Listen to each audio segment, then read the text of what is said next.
এবার হুজ,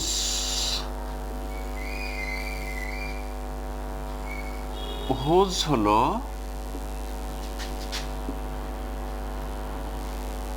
হু এর পজেসিভ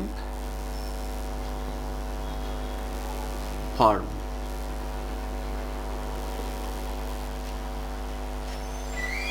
হু নাম্বার অনুযায়ী দুই প্রকার, সিঙ্গুলার ও প্লুরাল।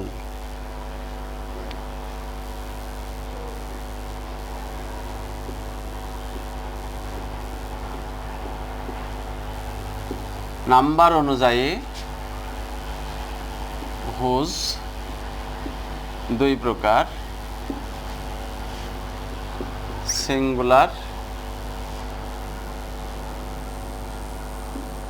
এবং প্লুরাল। হুজ যখন সিঙ্গুলার হবে তখন তার অর্থটা হবে কার,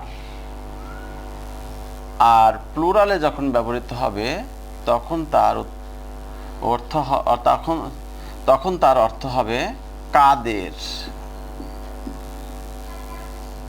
অতএব কার বা কাদের দিয়ে প্রশ্ন করতে আমরা হুজ ব্যবহার করব। হুজ ব্যক্তি বস্তু, হুজ ব্যক্তি ও বস্তু উভয়ের ক্ষেত্রে ব্যবহৃত হয়।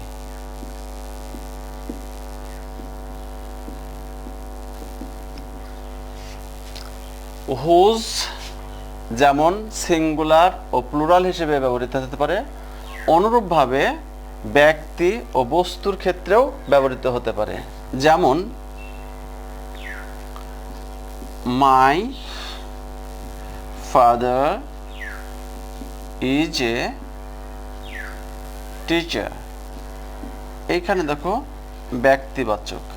তাহলে এটা যদি প্রশ্ন করা হয় তাহলে প্রশ্নটা হবে whose father is a teacher, কার পিতা শিক্ষক। তাহলে এটা ব্যক্তিবাচক গেল। এবার the tail of the cow is long,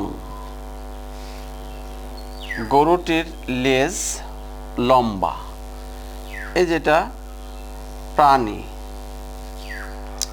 তাহলে হুজ টেল ইজ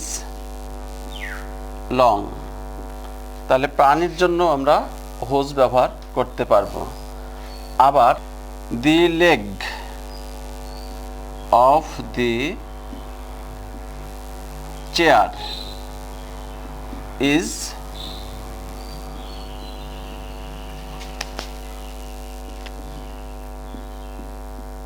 ব্রোকেন, চেয়ারটির পা ভাঙা।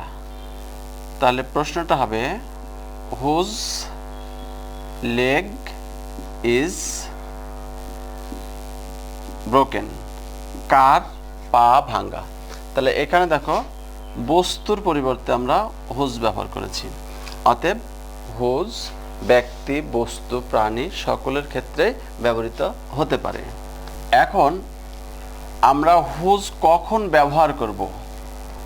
প্রদত্ত বাক্যে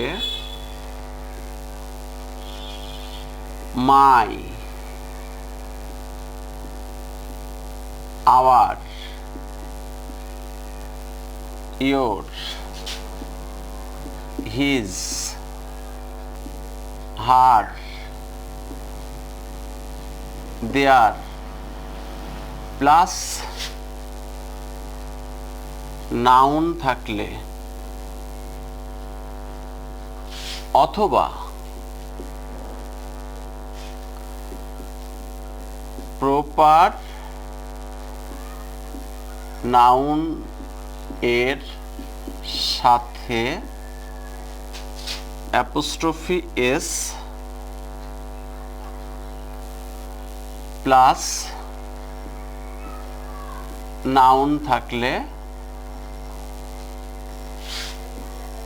হুজ দিয়ে প্রশ্ন করতে হয়। যেমন his pen is new। এই যেখানে his, তাহলে এবং হিজের পরে দেখো নাউন আছে, তাহলে আমরা এখানে এটা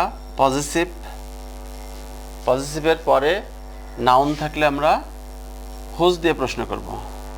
তাহলে হুজ পেন ইজ নিউ। এইখানে আরেকটা জিনিস তোমরা জেনে রাখবা, সেটা হচ্ছে হুজ যে নাউনকে ইঙ্গিত করবে বা যে নাউনের জন্য বসবে সেই নাউনটা ওর পরেই বসবে। যেমন এখানে পেনটা এখানে বসে গেছে। তারপরে